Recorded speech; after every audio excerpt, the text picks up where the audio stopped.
Hello, my cultists. My name is Matthias, and welcome to a new episode of Art We Tales Apart. Again. It has been almost a year since the last episode of this series. It has been longer between episodes than I would have liked, and frankly, I kinda want to get them done and over with. I want to have my baby's introductions out there so I can post all of the art I've been making for a year now. So I've finally decided to bite the bullet and put the 4 remaining characters in a single video.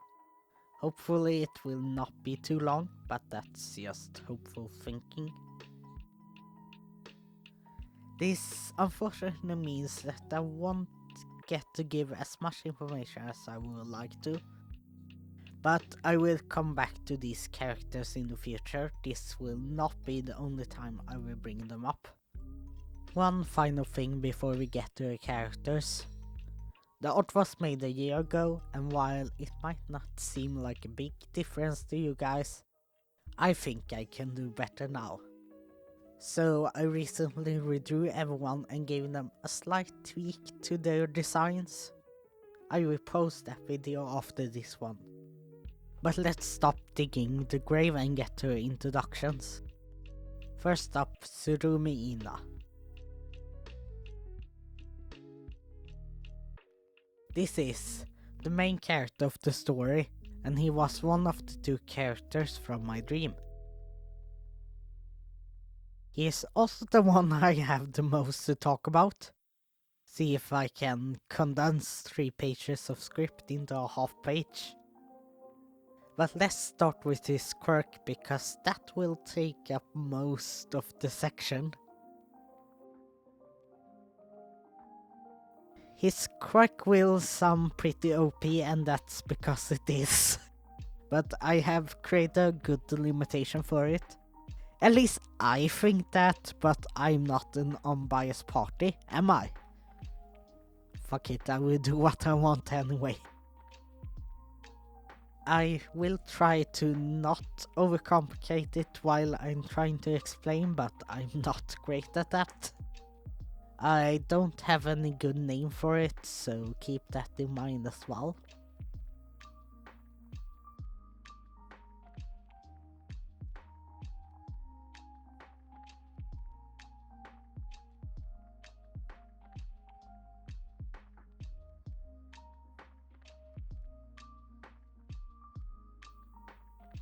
His quirk is power of change. He can change anything into anything. He can't create something new, it must be a change, and it's easier to change the form of something than to change it into something it's not. Like, it's easier to change the form of water than to change it into something else.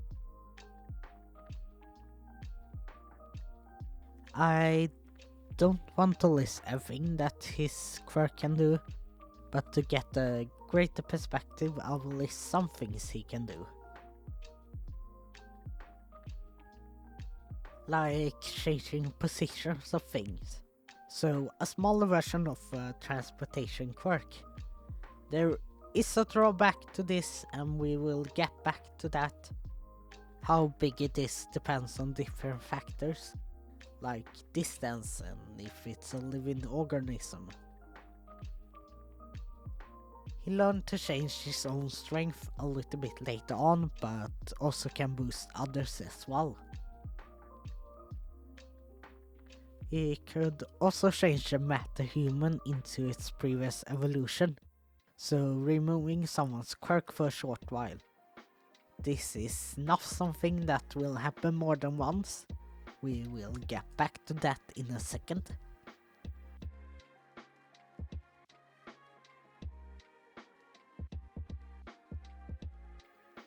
But pretty much infinite change. But only up to 5 minutes, and he needs to touch his hands in some way. But as he gets stronger, he will learn to do it without touching. But let's get to that limitation I've been hyping up. He can't use his quirk without hurting himself. This is all from burn marks from small to big, to his skin and flesh melting off, which he will heal from, but It's still his skin and flesh melting off. It's not pleasant.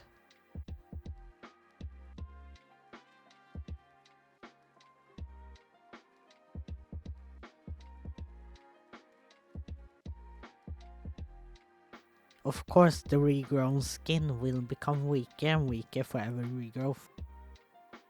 I also mentioned the quote-unquote quirk removal.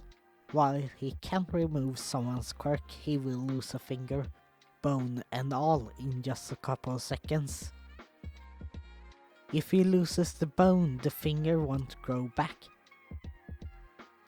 That's why he as an adult is missing 1.5 fingers.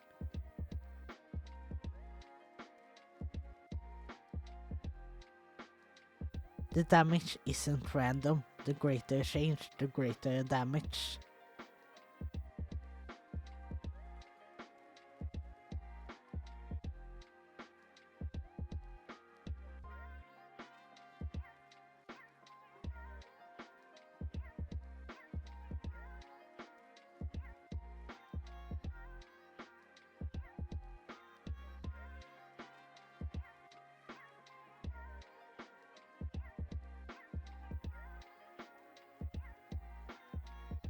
He does have an advantage with him having abnormally high pain tolerance. Not outright kip, but his sense of pain isn't great, which is why he can handle the after effects of his quirk better than others.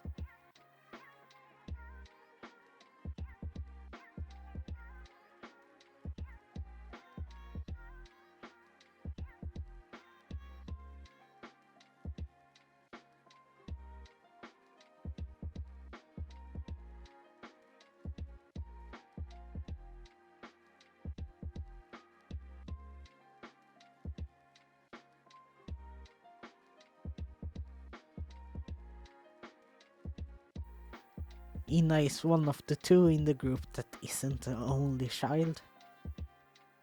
He has an older sister that is 4 to 5 years older.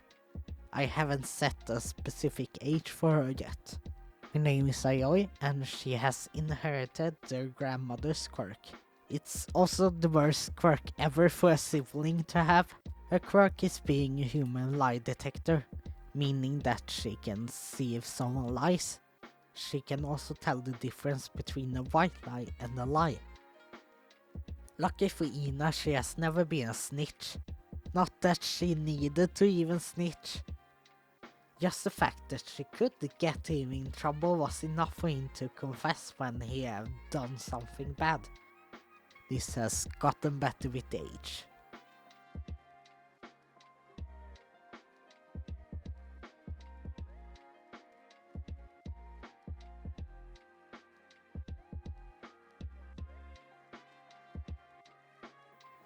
He is also gay, which I wanted to mention before we get to the next section, which will happen now since this has gone on too long already. Second character, Isawa Watashi.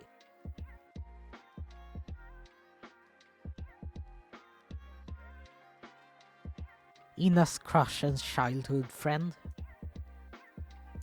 I know people don't like the childhood friends love trope, but shut up. I just like writing sappy romances.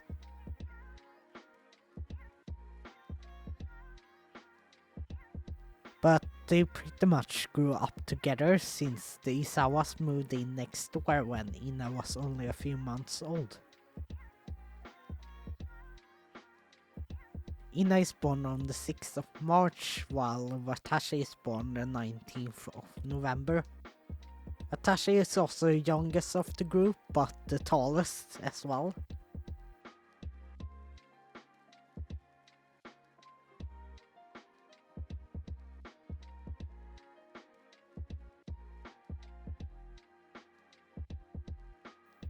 When we start our story, they haven't talked for years, since Ina moved away at 7. While being cliché, they end up being in the same class and do reconnect.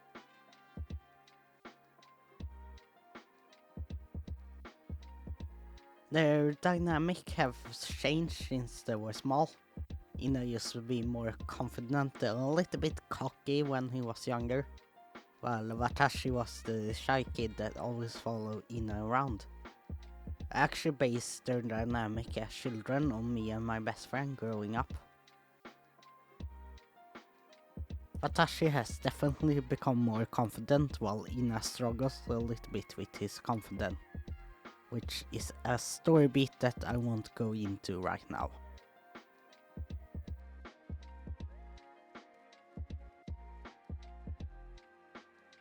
About his quirk. If you haven't guessed, he has a moth face quirk. He can use the abilities of a moth. Thank you for Superpower Wiki for making a list on what that entails. First is the obvious, the ability to fly. Other things are enhanced smell, night vision, camouflage, and not be able to resist the light. The last one was a joke. Maybe.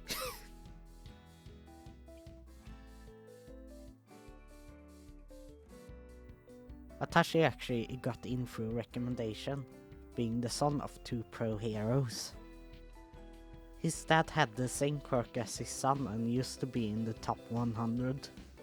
He also had his own agency together with a close friend of his. I say use because he died when Watashi was still only a few years old. His mother worked at the same agency but did hang up her cape temporarily after she got pregnant. Pregante.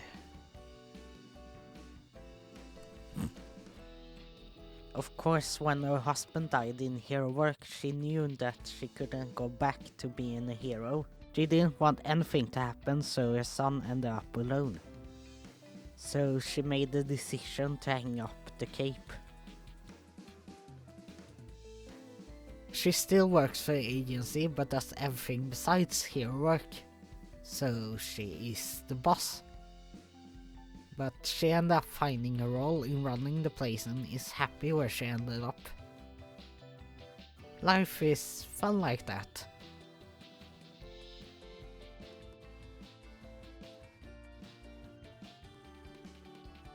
When I created his parents, I knew I wanted them both to have insect-based quirks. At first I was thinking maybe a butterfly-based quirk for his mother, which would have been fitting. Especially since the Swedish word for moth is nattfjäril, which translates to night butterfly. But then I thought of the phrase sexy bee milf. So now she is the love child of Barry Benson and Vanessa.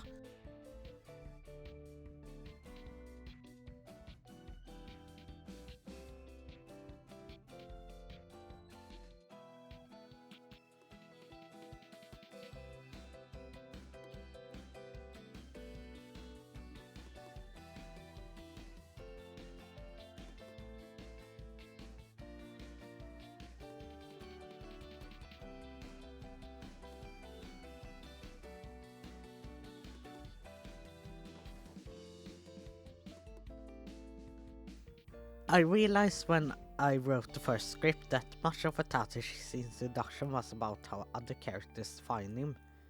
Is this a flaw? Probably, but it would be fun to work from that. Like, have it be a part of his story. About how much other people in his life define him and having to learn to be his own person. Like Ken.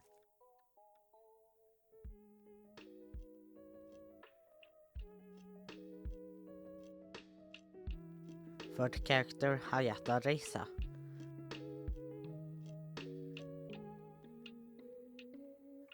She is the first one that has a hero name. I haven't come up with anything good for anyone else. Reisa's hero name is Yes Hands, which is cute as fuck.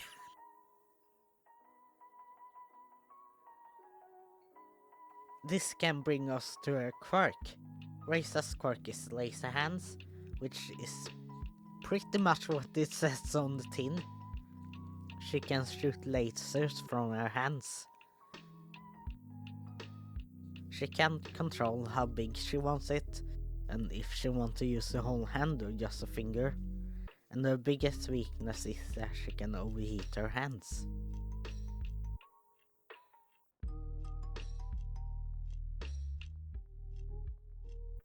Reisa is a trans woman. While she isn't my first trans OC, she is the first one who hasn't medically transitioned yet. Of course you wouldn't have known this if I hadn't told you. To be frank, I will be the first one to admit that the way I draw guys is just like girls, but without the tits and curves. I still try to be thoughtful about how I draw a body. I'm just not that skilled yet.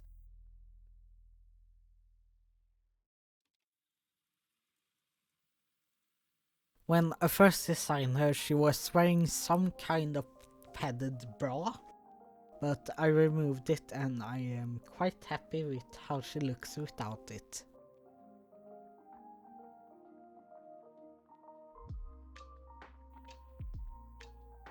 While we have some trans characters in canon, we haven't been told much about how the larger society treats them. For my little fanfic, I use the headcanon that queer identities are systematically accepted.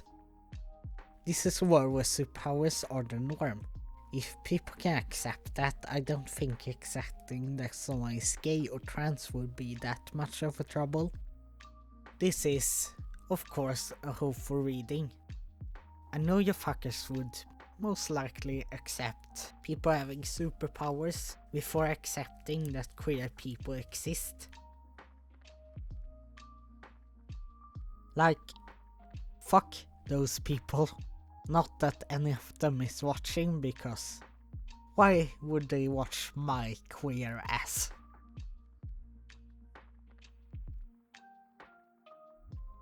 Let's get back to topic. As for a hero suit, I knew that I want her to have an arm cannon, so I decided to make her into some sort of mecha girl. She does talk, if you're wondering. You probably wasn't, but I will just give that information anyway, which is awkward.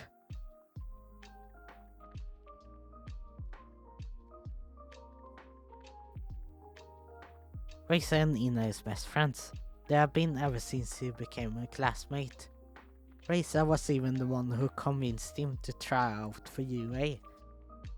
She and Watashi has a cute little rivalry, fighting a little bit over Ina's attention. Reisa was a little bit jealous to begin with, but realized soon that it was different.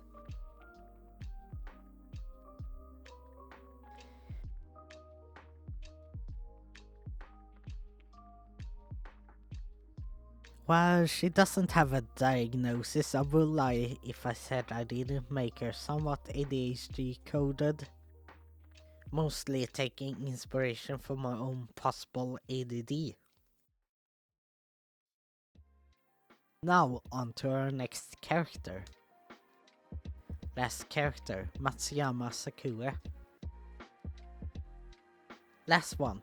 She was actually a character I did the first concept sketch for.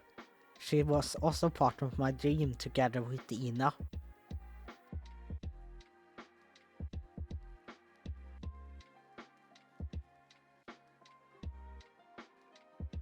Her quirk is pollen, where she can create and release pollen from her that she can grow into plants. She can pretty much control the whole process, and she can decide everything from the type of plants to how strong and fast they grow. Basically Isabelle from Encanto.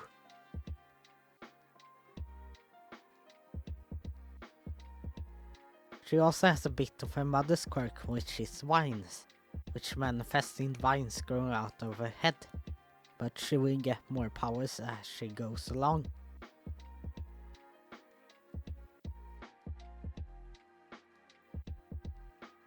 She actually has a new hero outfit. The one you see is outdated. I wasn't happy with it, so I did something new.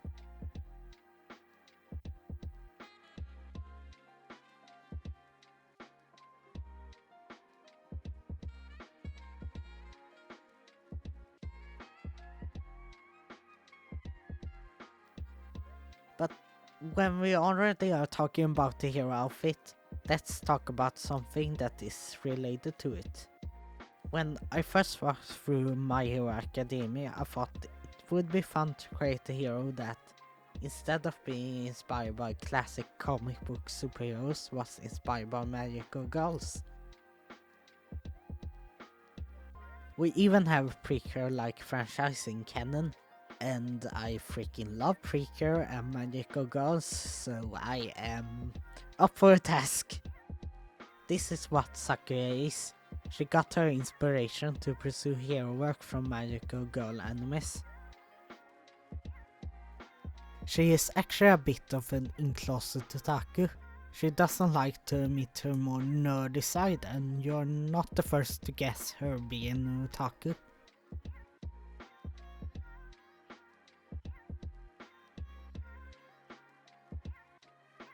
Otherwise, she is the pretty and good little girl that is pleasant to talk to, and she does get along well with other people.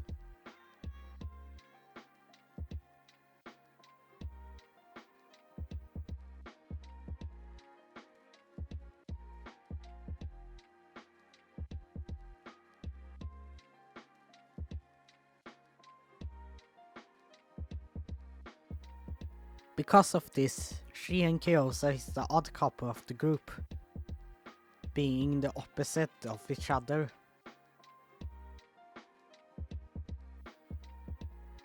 Kyosa is pretty straightforward and doesn't hide who she is to fit in, unlike Sakura, who tries to hide the side of her that isn't proper for a person her age.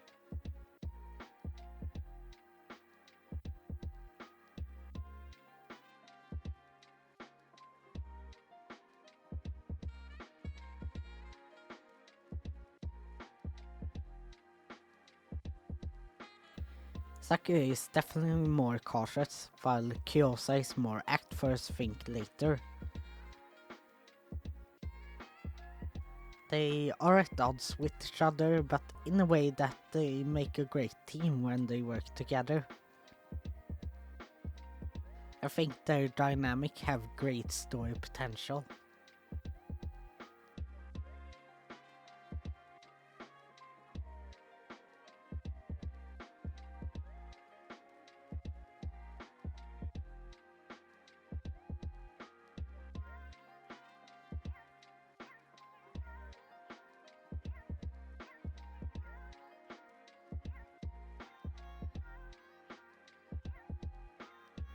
And that's about it.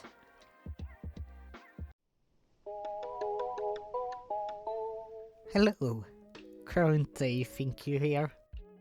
This video project took longer than I had counted on for several reasons. Like, the audio took me the whole autumn to edit, so yay! But I decided to write new ending thoughts, so I will get less of the old audio to edit.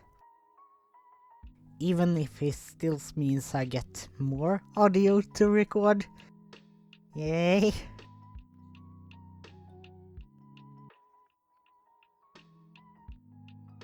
I am happy to get this project over with. I want to move on to better things, but I am happy that I still did this video series. These are OCs that I have grown quite attached to, and being able to finally have them all out there is great. I would like to talk more about the designs of them, and there were things I had to cut out after I decided to put them into one video. but they will be revisited. But until then, I will see you guys on the other side. Bye!